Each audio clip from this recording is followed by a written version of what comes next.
You think you've grown up. You believe the child within you has been healed, integrated, made whole. But listen, every desperate need for approval that burns in your chest, every compromise of your soul to avoid being alone, every mask you wear to keep others close, this is not the voice of your mature self speaking. This is a terrified child, still cowering in the corner of your psyche, still waiting for someone to leave. The child in you never learned to be abandoned gracefully. It learned only to cling, to please, to disappear into whatever shape would guarantee love's return. And now, decades later, this same child drives your adult decisions with the fevered intensity of someone drowning, reaching for any hand that might pull them from the water. That you have built your entire personality around the architecture of not being left behind. Every relationship you enter, every career you pursue, every identity you craft, all of it contaminated by this primal terror that whispers, if they really knew you, they would go. The sophisticated adult you think you've become is still that same small being, scanning every face for signs of departure, calculating every word to minimize the risk of abandonment. Watch yourself in your most vulnerable moments. Notice how you soften your opinions when they might create distance. Observe how you laugh at jokes that don't amuse you. Agree with perspectives that feel foreign to your soul. Minimize your achievements so others won't feel threatened enough to withdraw their presence. This is not social grace. This is survival. Strategy, refined and polished, but fundamentally unchanged from the day you first learned that love could vanish without warning. From the very beginning, you were taught that love was conditional. Not through words, no.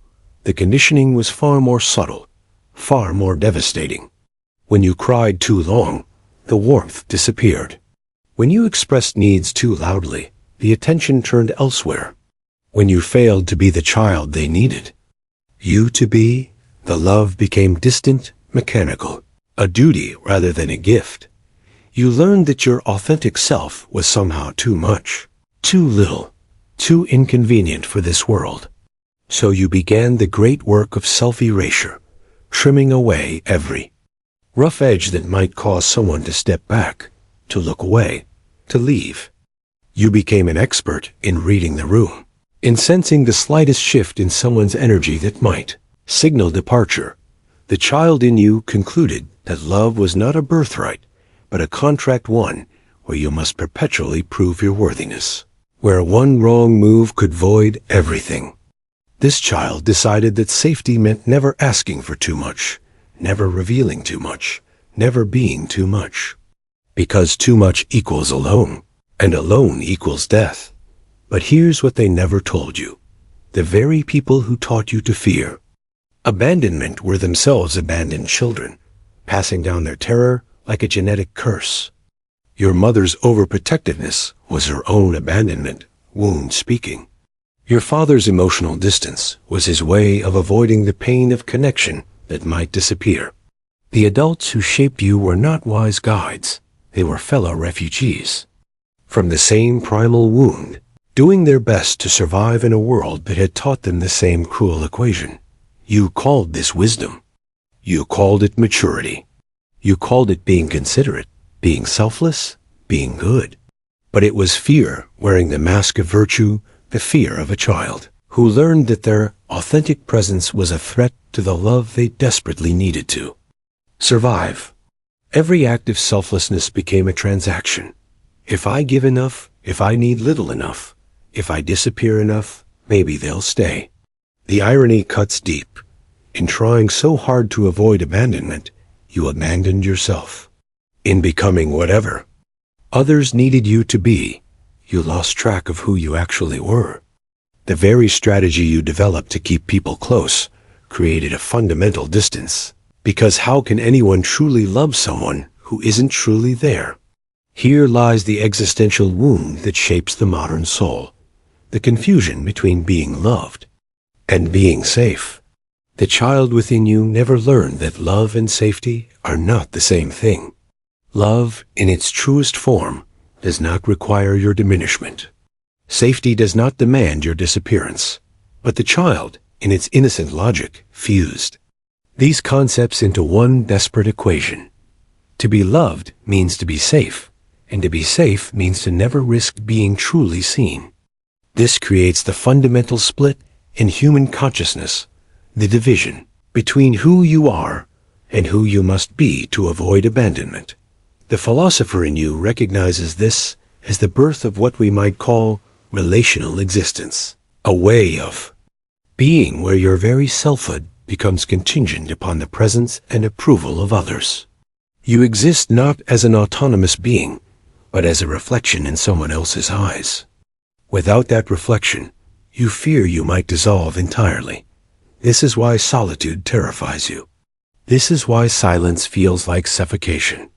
Because the child in you equates aloneness with non-existence, with the void of being unmattered, unseen, unloved. The child never learned that solitude can be fullness, that silence can be presence, that being alone does not mean being abandoned by life itself. Consider the deeper implications. If your sense of self depends on external validation, then you are not truly living your own life. You are living a performance of life, carefully choreographed to maintain the audience's attention. Every decision becomes a calculation. Will this bring them closer or push them away? Every emotion must be filtered through the question, is this feeling safe to show? The abandoned child within you created what psychologists call a false self, carefully constructed persona designed to be lovable, acceptable, safe. But personas are exhausting to maintain.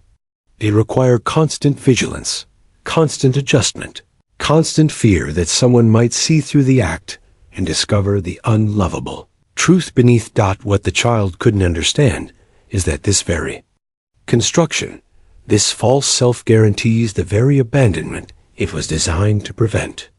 Because people don't fall in love with personas. They fall in love with authentic beings. And authentic beings can only be loved when they risk being seen, when they dare to show up as they truly are. Abandonment be damned. But imagine this.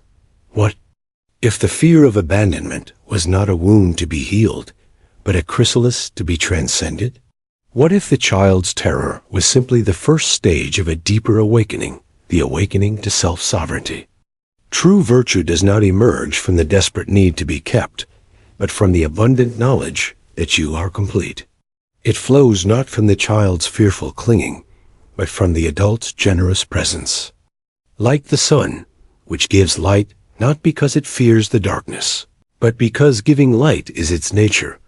This new virtue says, I offer myself fully, not to avoid abandonment, but because my fullness overflows. It loves without the hidden agenda of being loved back. It connects without the secret contract that connection must be permanent. It gives without the exhausting bookkeeping of who owes what to whom. The child in you feared abandonment because it believed it needed others to complete itself. But the sovereign self knows a different truth. You were never incomplete to begin with. The others in your life are not there to fill your emptiness. They are there to witness your fullness, to dance with your completeness, to celebrate the abundance that you already are. This is the virtue that transforms abandonment from catastrophe into liberation. When you know yourself as whole, being left becomes simply another movement in the dance of existence. People come, people go, but your essence remains untouched, like a mountain that remains itself, whether clouds pass over it or clear skies shine upon it. But this transformation requires a fundamental shift in how you understand relationship itself. Instead of seeing others as potential sources of validation or potential threats of abandonment, you begin to see them as fellow travelers, each on their own journey of becoming. Their presence in your life becomes a gift rather than a necessity. Their departure a natural transition rather than a personal rejection. From this place of wholeness, you discover something remarkable. You become more attractive to others, not less. When you stop needing people to stay, they often want to. When you stop performing for love, authentic love finds you. When you stop abandoning yourself to avoid being abandoned, you attract those who appreciate authenticity over convenience. The sovereign self loves like water fluid, adaptive, life-giving, but never losing its essential nature regardless of the container it finds itself in. It doesn't cling to shores, but flows freely, knowing that its nature is to move, to change, to find new expressions of itself in every relationship it encounters. Yet even this new virtue, this hard-won sovereignty, must learn to die. For the deepest wisdom knows that all identities, even the identity of the healed, the whole, the self-sovereign, are temporary constructions, clouds passing through the vast sky of being. There comes a moment when even your strength must be surrendered, when even your independence must bow to something greater. This is the moment when the soul learns the art of sacred withdrawal, of voluntary disappearance, of choosing the silence that precedes rebirth. The child feared abandonment by others. The sovereign self transcended that fear. But the awakened soul learns to abandon even itself, not from fear, but from the recognition that all forms, all identities, all ways of being are simply temporary experiments in consciousness. In this silence, in this voluntary emptiness, something unprecedented occurs. The child's wound becomes compost for new growth. The adult's strength becomes fuel for deeper transformation. You discover that beneath both the fearful child and the sovereign adult lies something that was never born, and therefore can never be abandoned, the eternal presence that you are. This is where the deepest teaching lives. In the space between breaths, in the pause between thoughts, in the silence between words. Here, the very concept of abandonment reveals itself as an illusion. For what you truly are, this aware presence reading these words right now, has never been separate from anything. It cannot be abandoned because it is the very fabric of existence. Itself, the fear of abandonment was always pointing toward this truth. You are not a separate being who can be left behind. You are the field of awareness in which all experiences of connection and separation arise. You are not the wave fearing the ocean's withdrawal. You are the ocean itself, playing at being waves. This silence is not empty. It is pregnant with infinite possibility. It is not the silence of death, but the silence of gestation, the quiet before the symphony begins, the pause before the universe speaks itself into new forms. From this silence, you can choose to emerge, not as the abandoned child, or even as the sovereign adult, but as something entirely new, as consciousness itself, playing in the field of human experience.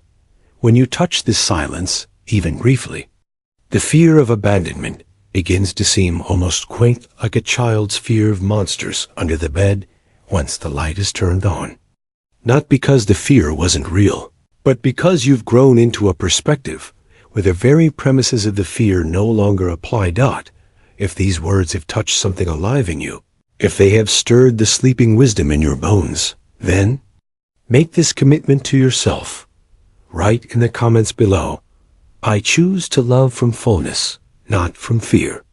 Let this be your declaration of independence from the tyranny of conditional love.